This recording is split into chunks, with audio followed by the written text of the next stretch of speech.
Hello friends, मेरा नाम प्रदीप प्रांजल है और मैं नीट यूजी के लिए बायोलॉजी पढ़ाता हूँ। और मेरे पढ़ाई का जो माध्यम रहा वो अभी तक ऑफलाइन रहा। कई बार बच्चों ने और भी लोगों ने आग्रह किया ऑनलाइन क्लास लेने का, लेकिन कैमरा फोबिक हूँ मैं थोड़ा, तो संभव नहीं हो पाया। लेकिन ये कोविड-19 के कारण यह भी मौका मिल गया। लंबे समय से बच्चों की पढ़ाई रुकी हुई है। लॉकडाउन 2 के बाद बच्चे थोड़ा डिप्रेस भी हो रहे हैं, तो मैं आ गया आपसे के पास ऑनलाइन प्लेटफॉर्म पे। और अब मेरे लिए सबसे पहला प्रश्न ये था कि पढ़ाई शुरू कहाँ से की जाए, क्योंकि 11th के बच्चे हैं, 12th के बच्चे हैं, 12th पास आउट बच्चे हैं जिनको इस बार नीट देना है, 12th के भी अपियरिंग बच्चे हैं जिनको इस बार नीट देना है। तो मैं एक ऐसा चैप्टर सेलेक्ट किया हूँ जो आपको कई जगह मदद करेगा। बायोमॉलिक्यूल्स से हम लोग अपनी पढ़ाई शुरू करेंगे। ये बायोमॉलिक्यूल्स आपको सेल यूनिट पढ़ने में मदद करेगा, cell structure, cell division, plant physiology पढ़ने में मदद करेगा, रिस्पिरेशन और फोटोसिंथेसिस में। ह्यूमन फिजियोलॉजी में मदद करेगा, डाइजेशन के जो मैकेनिज्म्स स्टेप्स हैं उन चीज़ों को समझने में। फिर वो आपको जेनेटिक्स में मदद करेगा, मॉलिक्यूलर बेसिस ऑफ इनहेरिटेंस वाले चैप्टर, और इवोल्यूशन को समझ। यानी बायोमॉलिक्यूल्स का कई जगह आपको बायोलॉजी में यूज होगा, इवन की केमिस्ट्री में भी। केमिस्ट्री के 12th वाले केमिस्ट्री के वॉल्यूम 2 में बायोमॉलिक्यूल एक चैप्टर ही है। तो बायोलॉजी और केमिस्ट्री दोनों सेक्शन में आपको मदद मिलेगा इस चैप्टर को पढ़ने के से। तो हम लोगों को बायोमॉलिक्यूल से स्टार्ट करना, मैंने डिसाइड किया कि इसी चैप्टर से हम लोग अपनी पढ़ाई शुरू करेंगे। बायोमॉलिक्यूल,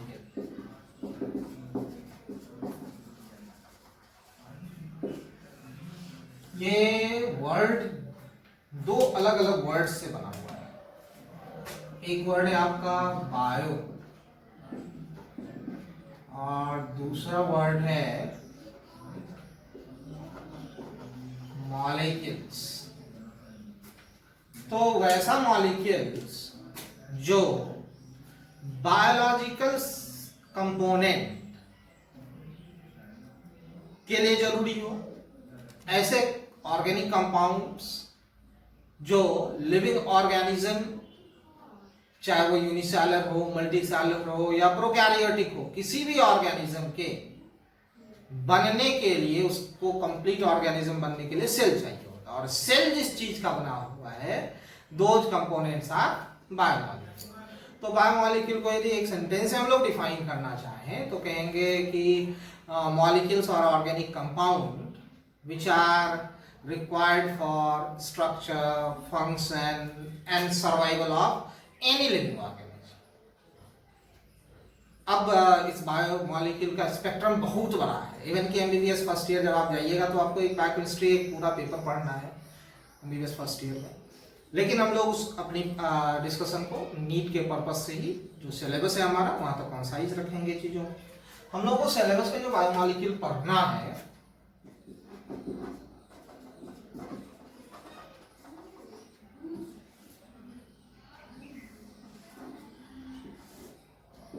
सबसे पहले हम लोग कार्बोहाइड्रेट पढ़ेंगे,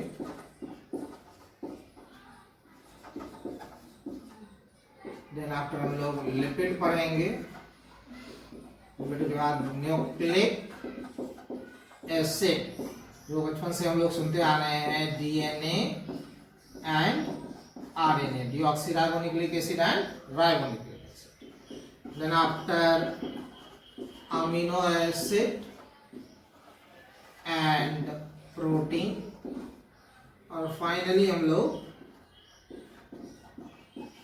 एंजाइम सीखेंगे। जब इतना हम लोग कवर कर चुके होंगे तो नीट के लिए कम से कम हम लोग 6 क्वेश्चन के लिए तैयार होंगे, जो बायोलॉजी और केमिस्ट्री दोनों सेक्शन में मिला के प्राय पूछे ही जाते हैं। और बाकी मैं आपको बताया है कि कई सारे चैप्टर्स में पढ़ने में आपको ये मदद करेगा। तो कार्बोहाइड्रेट से हम लोग अपनी पढ़ाई शुरू करें। कार्बोहाइड्रेट तो हमारा हेडिंग होगा, अभी मैं आपसे बता रहा था कि बायोमॉलिक्यूल में हमारा जो नीट का सिलेबस है उसमें क्या क्या पढ़ना है। Carbohydrate, lipid, nucleic acid, amino acids and protein, और लास्ट में एंजाइम। कार्बोहाइड्रेट से हम लोग अपनी पढ़ाई शुरू करते हैं।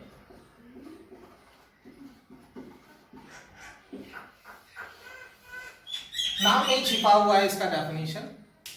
कार्बोहाइड्रेट कहेंगे हाइड्रेट्स ऑफ कार्बन। हाइड्रेट कहने का मतलब वाटर, और कार्बन कहने का मतलब CH2 whole N। Hydrates of carbon is called carbohydrate. Hydrate क्या हो? वाटर, और कार्बन C। तो ये जनरल फार्मूला हम लोग कह सकते हैं कार्बोहाइड्रेट का CH2O whole N, where N equals to number of carbon atom. Carbon atom की संख्या है। एग्जाम्पल ले ले, बचपन से जो हम लोग सबसे फेमस एग्जाम्पल कार्बोहाइड्रेट का सीख रहे हैं, that is glucose.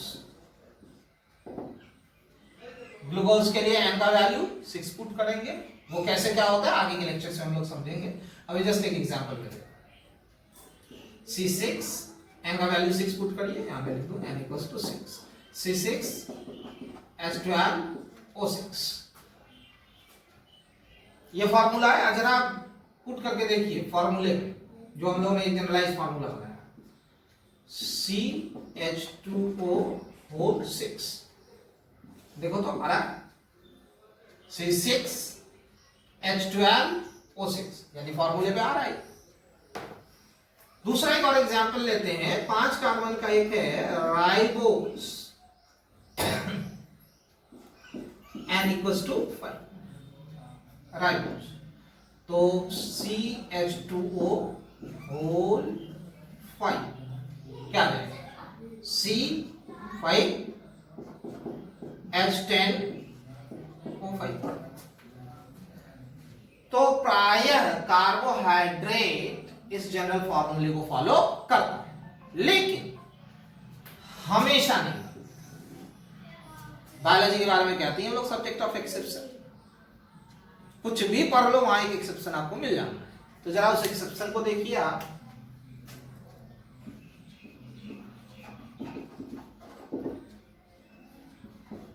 Deoxyribose, DED मतलब रिमूवल, रिमूव करना, डिलीट करना, हटाना। क्या हटाना? ऑक्सीजन। कहां से हटाना? राइबोज। इसलिए मैं अभी आपको राइबोज का एग्जांपल लेंगे। तो राइबोज से एक ऑक्सीजन हटाना, DED रिमूवल, इसका ऑक्सीजन का, ऑक्सी कहां से? राइबोज से। तो अब इसका फॉर्मूला क्या हो जाएगा? यहां से एक ऑक्सीजन हटा तो C5H10O। देखिए ये भी कार्बोहाइड्रेट है, लेकिन ये कार्बोहाइड्रेट इस फॉर्मूले को फॉलो नहीं कर रहा। एक्सेप्शन, एक और बेहतरीन एक्सेप्शन में आपको एग्जांपल देता हूं। लैक्टिक एसिड, बहुत काम का चीज, आगे काम आएगा। लैक्टिक एसिड कहां मिलता है? दही मिलेगा, लैक्टोज फर्मेंटेशन।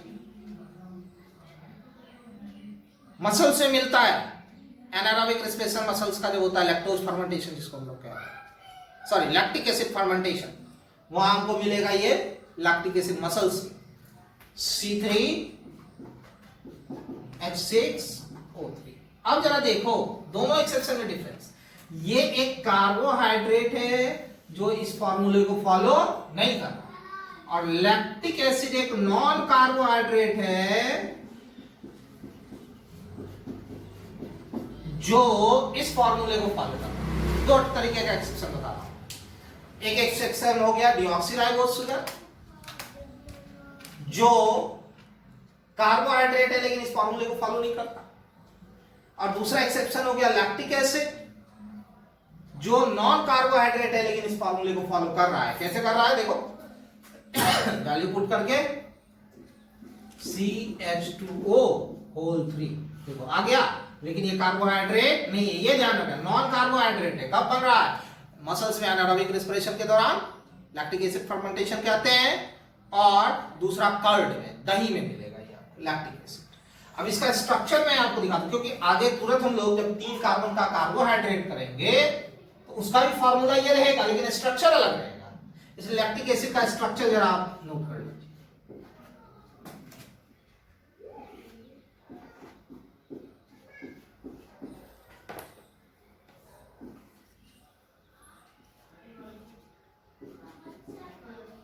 देखिए 1 2 3 3 कार्बन हो गए आपके,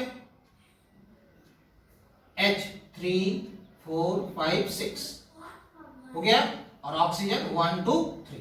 ये स्ट्रक्चर मैं इसलिए बता रहा हूं कि अभी 3 कार्बन का जो हम लोग कार्बोहाइड्रेट करेंगे आगे, तो वहां फॉर्मूला यही रहेगा लेकिन स्ट्रक्चर डिफरेंट रहेगा। तो लैक्टिक एसिड का स्ट्रक्चर आप लोग नोट डाउन कर लीजिए। अब हम लोग बात करेंगे, ये मैं आपको जनरलाइज तरीके से बता रहा था कार्बोहाइड्रेट है क्या, तो कहा hydrates of carbon. Hydrates of carbon कहने का मतलब CH2O whole n, where n equals to number of carbon atom. और 2 एग्जांपल मैं आपको यहां दिया, ग्लूकोज और राइबोज का, जो इस फार्मूले को फॉलो करता है। इन्हें कि मैक्सिमम कार्बोहाइड्रेट इस फार्मूले को फॉलो करते हैं, लेकिन कुछ एक्सेप्शंस हैं। एक एक्सेप्शन में आपको दिया डीऑक्सीराइबोस शुगर का, जिसका फॉर्मूला देखिए C5H10O4। This is a carbohydrate, लेकिन ये इस फार्मूले को फॉलो नहीं कर रहा है। फिर लैक्टिक एसिड में दूसरा एग्जांपल दिया आपको C3H6O3, जो इस फार्मूले को फॉलो तो कर रहा है लेकिन ये कार्बोहाइड्रेट नहीं। अब यहां से हम लोग बात को आगे बढ़ाएंगे और कार्बोहाइड्रेट को क्लासिफाई करेंगे 2 ब्रॉड ग्रुप में। एक कार्बोहाइड्रेट का पहला ग्रुप जो होगा उसको हम लोग कहेंगे सैकराइड और शुगर, और दूसरा कहेंगे पॉलीसैकराइड।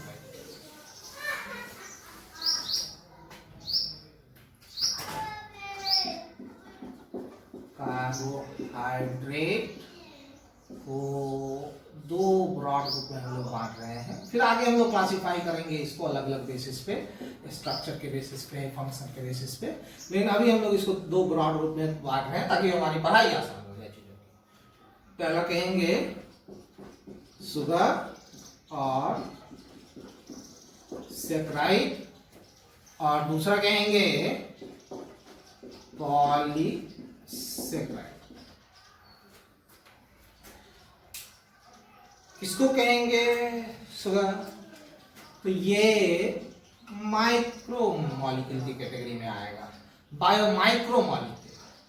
अब ये बायोमाइक्रो मॉलिक्यूल क्या है, तो वैसा मॉलिक्यूल जिसका मॉलिक्यूलर मास 1000 डाल्टन से कम होगा। तो बायोमॉलिक्यूल की 2 कैटेगरी यदि हम लोग बात करें, एक हैं बायो माइक्रो मॉलिक्यूल और दूसरा बायो मैक्रो मॉलिक्यूल।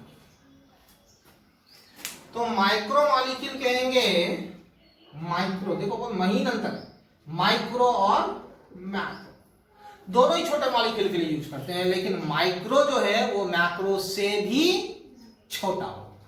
तो माइक्रो के लिए कहेंगे जिसका molecular mass less than 1000 Dalton. अब ये डाल्टन केमिस्ट्री में आपको पढ़ाया जाता है। और मैक्रो मॉलिक्यूल कहेंगे जिसका मॉलिक्यूलर मास 1000 डाल्टन से ज्यादा, उसको मैक्रो मॉलिक्यूल कहेंगे। अब वही मैं कह रहा था आपको कि पॉलीसैकराइड में, इस शुगर जो है वो क्या है, बायो माइक्रो मॉलिक्यूल, और polysaccharide bio macro molecule. Bio micro molecule और बायो मैक्रो मॉलिक्यूल, ये सैकराइड या शुगर माइक्रो की कैटेगरी में, पॉलीसैकराइड मैक्रो कैटेगरी। फिर कहेंगे ये स्वीट होगा टेस्ट में, ये स्वीट नहीं होगा, लेकिन इसका मतलब ये नहीं है कि खट्टा या तीखा होगा, ये मीठा नहीं होगा, नॉट स्वीट। फिर कहेंगे ये वाटर सॉल्युबल होगा, ये लेस सॉल्युबल और इवन insoluble in water। ठीक है, यहां तक समझ रहा। हम लोग कहेंगे अब सेक्राइड को, इस सेक्राइड या शुगर को हम लोग दो कैटेगरी में बांटते हैं। एक कैटेगरी हमारा जो होगा सेक्राइड का, वो कहेंगे मोनो सेक्राइड, दूसरा कहेंगे ओलिगो सेक्राइड, और तीसरा कहेंगे पॉलीसेक्राइड। अब कुल मिला के कार्बोहाइड्रेट को यदि देखें तो तीन कैटेगरी हो गया। एक हो गया मोनोसेक्राइड, दूसरा ओलिगोसेक्राइड और तीसरा पॉलीसेक्राइड। मोनो मतलब सिंगल, सिंगल यूनिट जो होगा कार्बोहाइड्रेट का उसको कहेंगे मोनोसेक्राइड। ओलिगो कहेंगे फ्यू, 2, 4, 8, 10। इसे कोई विवाद नहीं है कि 2 होगा तभी ओलिगो कहेंगे, 5 होगा तभी कहेंगे, लेकिन प्राय 10 तक हम लोग लेते हैं कि ओलिगो फ्यू। और पॉली मतलब बहुत सारा। तो तीन कैटेगरी। आज के लेक्चर में हम लोग मोनोसेक्राइड को आगे बढ़ाएंगे और इसी पे बात करके हम लोग आज का लेक्चर रोकेंगे, लेकिन अभी मोनोसेक्राइड पहले सीखना है। मोनोसेक्राइड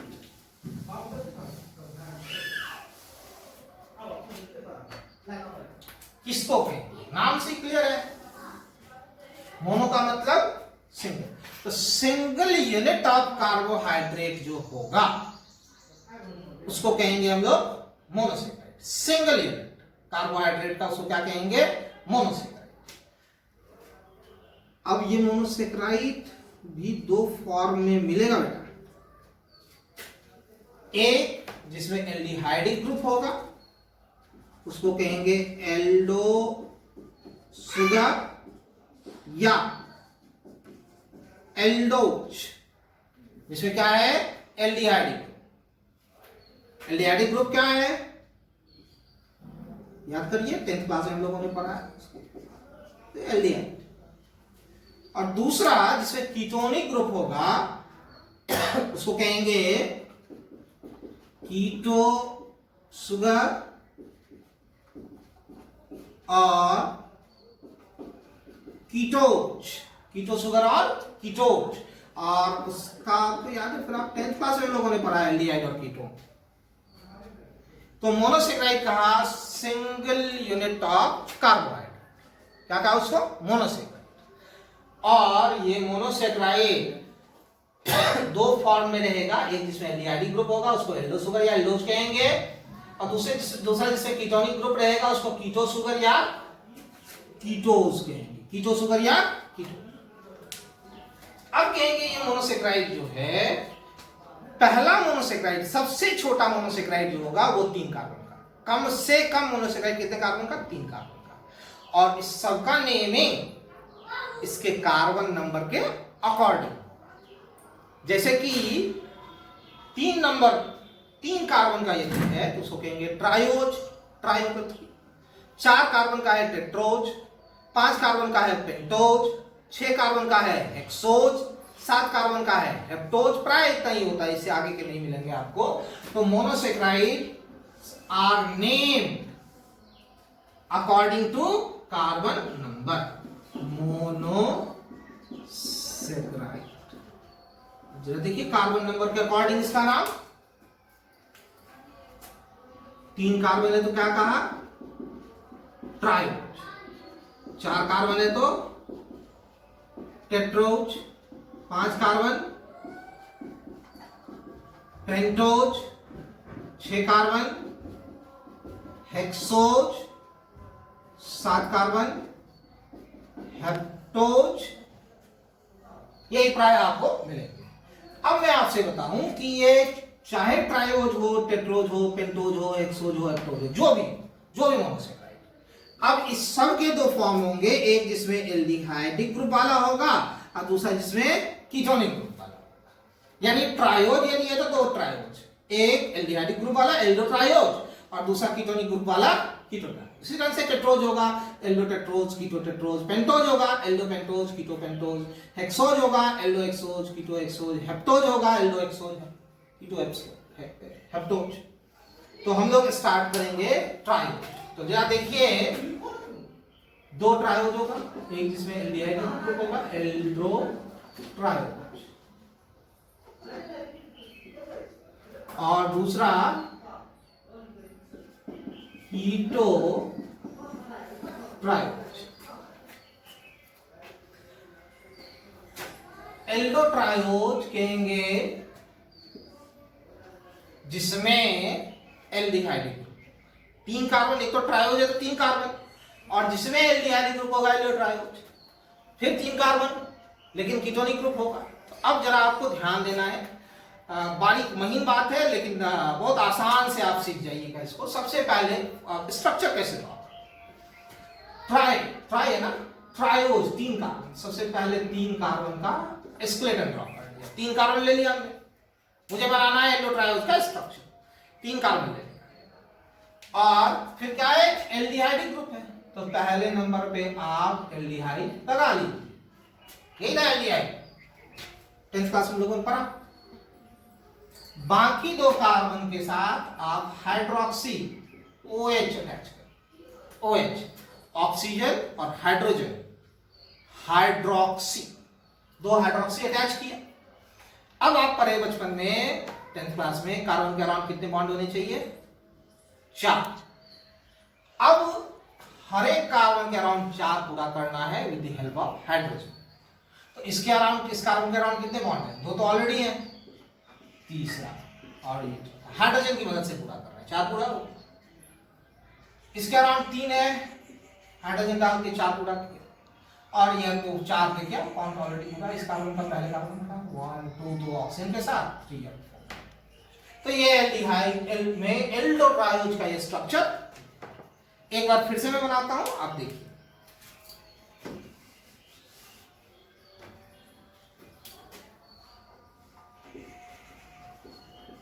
तीन कार्बन, चूंकि ट्रायोज था, पहले नंबर पे एल्डिहाइड, क्यों, क्योंकि एल्डो ट्रायोज है, और बाकी भी एक एक हाइड्रोक्सी लगाना OH। अब इस एक कार्बन के अराउंड 4 बॉन्ड होने चाहिए, दो पूरा है, दो हाइड्रोजन से हम लोग सेटिस्फाई करेंगे, तीसरा चौथा।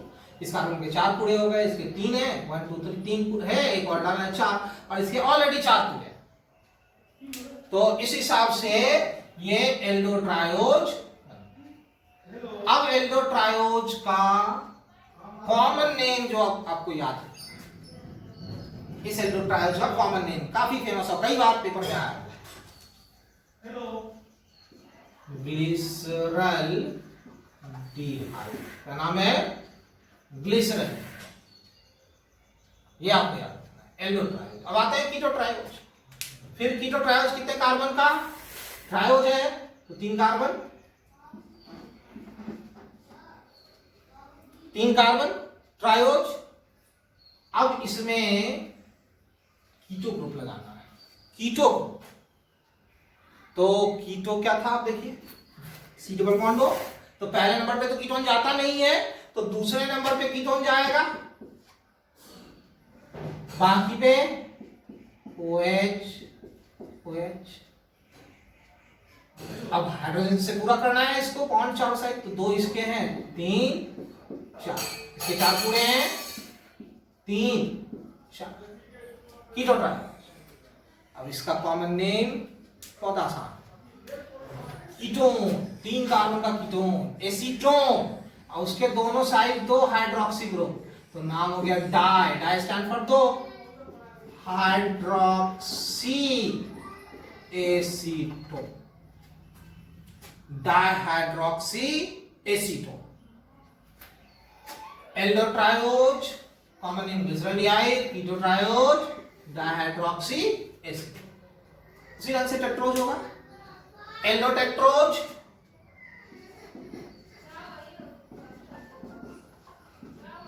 Aldo tetrose. टेट्रोज कितने कार्बन का, टेट्रोज 4, टेट्रोज 4 कार्बन। अब फिर इसमें एल्डिहाइड ग्रुप है, तो पहले नंबर पे एल्डिहाइड, और बाकी पे एक एक हाइड्रोक्सी ग्रुप OH, और हाइड्रोजन सेटिस्फाई करिए, H H H H, पूरा हो गया एल्डोट्रायोज। अब इसका कॉमन नेम एरिथ्रोज, एरिथ्रोज। अगला कीटोट्रायोज, सॉरी कीटोटेट्रोज, कीटोटेट्रोज। फिर टेट्रोज है कितना कार्बन? 4। ठीक। अब उसमें पहले नंबर पे तो जाएगा नहीं कीटोन, सेकंड नंबर पे कीटोन जाएगा, बाकी पे OH, बाकी पे OH चला गया। अब फिर हाइड्रोजन से इसको सेटिस्फाई कर देगा। इसके 4 कूड़े हैं, इसके 2, 3 और। अब इस कीटोटेट्रोज का जो कॉमन नेम है वो होगा एरिथ्रोलोज, एरिथ्रोलोज। एल्डोट्रायोज, ग्लिसरॉल्डिहाइड, बहुत कॉमन है, बहुत याद रखना पड़ेगा आपको। 12th क्लास की केमिस्ट्री वाले चैप्टर में भी देखना, 12th में ये मिलेगा आपको। कीटोट्रायोज डाइहाइड्रोक्सी एसीटोन, एल्डोटेट्रोज एरिथ्रोज, कीटोटेट्रोज एरिथ्रोलोज। अब आपके लिए होमवर्क ये है कि आप एल्डोटेंटोज, कीटोटेंटोज, एल्डोहेक्सोज और कीटोहेक्सोज का स्ट्रक्चर खुद से आप ट्राई करिए। नेक्स्ट लेक्चर में हम लोग इस चार्ट का स्ट्रक्चर बनाएंगे। पहले तो हमारा स्ट्रेट चेन पूरा होगा मोनोसेक्राइड का। अभी हम लोग पढ़ रहे हैं कार्बोहाइड्रेट में मोनोसेक्राइड, और मोनोसेक्राइड में मैं आपको बताया they are named according to their carbon number. तो इसमें से मैं आपको ट्रायोज टेट्रोज बताया, उसका एल्डो और कीटो दोनों फॉर्म बताया। अब आपकी जिम्मेदारी पेंटोज और हेक्सोज के दोनों फॉर्म यानी एल्डिहाइड और कीटोनिक दोनों फॉर्म का स्ट्रक्चर बना के लाना है। नेक्स्ट लेक्चर में हम लोग इसके स्ट्रेट चेन को करेंगे और फिर रिंग सीखेंगे बनाना, जो हमको आगे के लेक्चर में काम आएगा। Thank you.